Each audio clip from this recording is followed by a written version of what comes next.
Yo les filles, j'espère que vous allez bien, c'est Alexandre Superwolfit. Aujourd'hui, je vous délivre dans cette vidéo 8 clés qui vont vous permettre de réduire votre stress. On y va, c'est parti.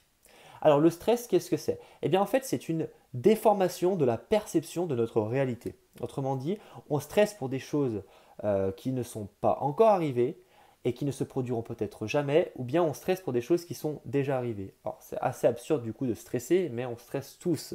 Et en fait, on déforme la réalité, on va envenimer les choses. Tout comme par exemple, ça peut arriver, hein, on a fait un week-end un petit peu festif, on a pris du poids, et là on regarde le chiffre sur la balance, on fait waouh, mais qu'est-ce qui se passe? Et bien en fait, en réalité, si on rationalise, on sait que c'est essentiellement de l'eau et du glycogène, mais on va se dire waouh, j'ai pris du gras, et on le sait peut-être que c'est pas du gras, et on se convainc nous-mêmes, eh bien que c'est du gras. Et ce qui est le pire dans l'histoire, c'est que les personnes qui ne savent pas et qui ne sont peut-être pas forcément au courant que ce n'est pas forcément du gras en si peu de temps, là ça va venir encore en plus déformer la réalité, et là ça va être très compliqué. C'est pour ça d'où l'importance de se former, de regarder des vidéos et d'aller chercher l'information au bon endroit.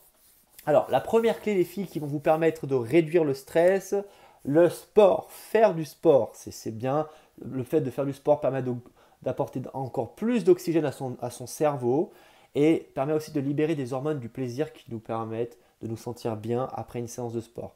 Je défie quiconque de se sentir mal après une séance de sport.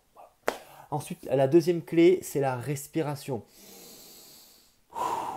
Inspirez profondément, soufflez, reconnectez-vous avec vous-même, avec votre esprit et l'instant présent. On se connecte au moment présent, c'est le plus important. Quand on stresse, c'est qu'on va venir réfléchir à des choses qui ne se sont pas passées, des choses dans l'avenir ou des choses qui se sont déjà produites. On va déformer la réalité.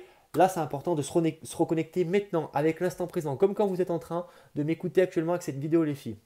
Maintenant, la troisième clé, c'est de diminuer la caféine. Effectivement, la caféine va venir augmenter le stress d'alerte en augmentant l'adrénaline, la noradrénaline. Ce sont des hormones qui vont venir mettre le corps en alerte.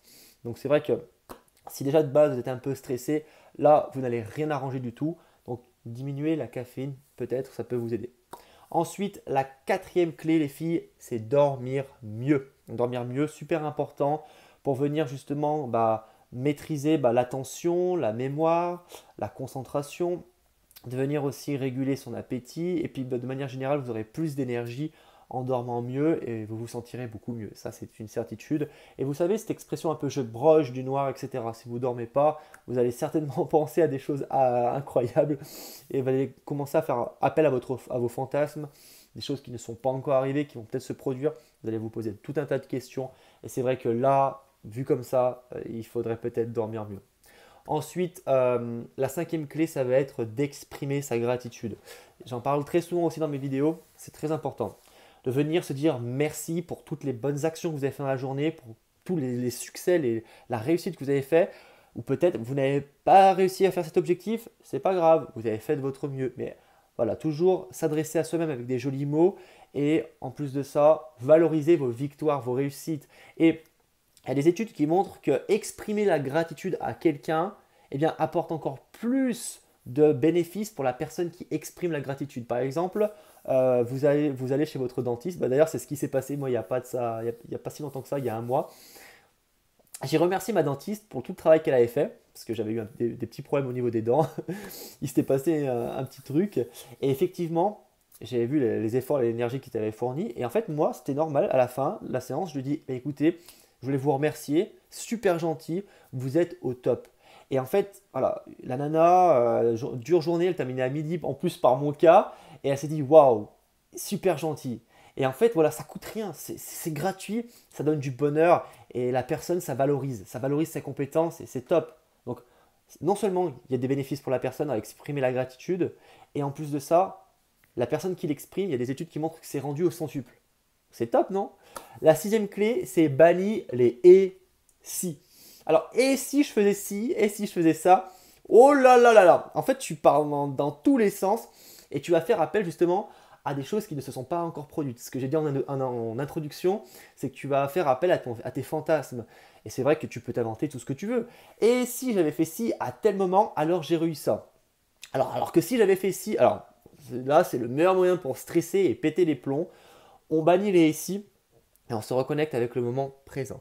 Ensuite, la septième clé, ça va être de de couper, ouais, couper les réseaux. Couper les réseaux un petit moment, ou du moins, comme si vous travaillez comme, sur les réseaux sociaux comme moi, prenez un moment dans la journée, vous coupez quoi. Vous coupez les réseaux sociaux, vous prenez un petit temps pour vous-même. Et voilà, ok, vous faites autre chose, de la lecture, de la marche, etc. Donc, si vous faites de la marche, ça va venir augmenter votre NEAT et votre santé. C'est très bien, vous allez contribuer à votre santé. Donc voilà, en quelque sorte, couper les réseaux, c'est super important. Il n'y a rien de pire que de recevoir un SMS à un moment inapproprié et ça va vous stresser de fou quoi. Donc on coupe les réseaux, ça fait du bien et ça, je peux que le dire, hein. Couper les réseaux, ça fait vraiment du bien. Couper les écrans aussi, ça marche aussi bien sûr. Et la huitième et dernière clé, ça va être de, en quelque sorte, rester calme et positive dans toutes les circonstances. C'est super important. Pourquoi? Parce que même si vous arrive quelque chose de mal, savoir qu'il n'y a pas autant de destruction, il y a autant de création que de destruction. Dans l'univers, il n'y a pas que du négatif, il y a aussi du positif. Donc l'important, c'est de concentrer son attention sur toutes les choses de positives qui vous sont arrivées dans la journée. Et même quand quelque chose de négatif arrive, au contraire, allez porter encore plus d'attention sur le côté positif de cette situation. Par exemple, votre mec vous a quitté, et bien peut-être que c'est en quelque sorte, ça va vous ouvrir les portes d'autres expériences. Vous avez été viré de ce boulot, vous avez échoué à tel endroit. Ça va peut-être vous ouvrir les champs des possibles dans d'autres situations. Vous allez vivre d'autres expériences ailleurs. Vous allez peut-être vous révéler en testant une autre activité que vous n'auriez jamais testée. Alors que si vous n'aviez pas échoué, vous n'auriez pas vécu ces expériences. Vous voyez un petit peu, il y a toujours du positif. Et je crois vraiment que ce qui nous arrive dans la vie, c'est pour une bonne raison. Alors, on peut y croire, on ne peut pas y croire. Moi, je crois bien au karma et je crois bien au déterminisme. Chaque chose qui nous arrive, c'est pour une bonne raison. Donc voilà, j'aimerais récapituler un petit peu avec vous, les filles, ces 8 clés. La première, c'est faire du sport, super important, oxygéner son cerveau. La deuxième, c'est la respiration. Pareil, on se reconnecte avec le moment présent et on va venir oxygéner son cerveau. La troisième clé, c'est diminuer la caféine pour éviter justement de mettre son corps en état d'alerte. La quatrième clé, c'est de dormir mieux, voilà, tout simplement pour mieux se reposer et éviter de réfléchir trop la nuit. La cinquième clé, c'est d'exprimer sa gratitude, super important pour la personne qui la reçoit et vous-même. La sixième clé, c'est bannir les et si, hop, on arrête, on se reconnecte avec l'instant présent. La septième clé, c'est de couper les réseaux. Et la huitième clé, c'est de rester calme et positive en toutes circonstances, de se dire que dans tous les cas, il n'y a pas autant de négatif, il n'y a pas que du négatif, il y a aussi des créations et du positif. Il faut que j'apprenne peut-être à relativiser, et bien que même des fois dans des situations atroces, très difficiles, il y a toujours, je vous certifie les filles, il y a toujours un moment positif et vous pouvez vous raccrocher à ça parce que c'est vrai que eh bien, humainement, c'est beaucoup plus agréable de s'accrocher à quelque chose de positif que négatif, quelque chose qui va nous tirer vers le haut. Donc voilà les filles, j'espère que cette vidéo vous a plu. Si vous pensez que ces conseils vont pouvoir aider une amie, l'inspirer et à l'aider à stresser un petit peu moins, partagez la vidéo, un petit pouce vers le haut. Moi, je vous fais des bisous. Je vous dis à demain matin pour une nouvelle vidéo. Let's go! Libérez la bête.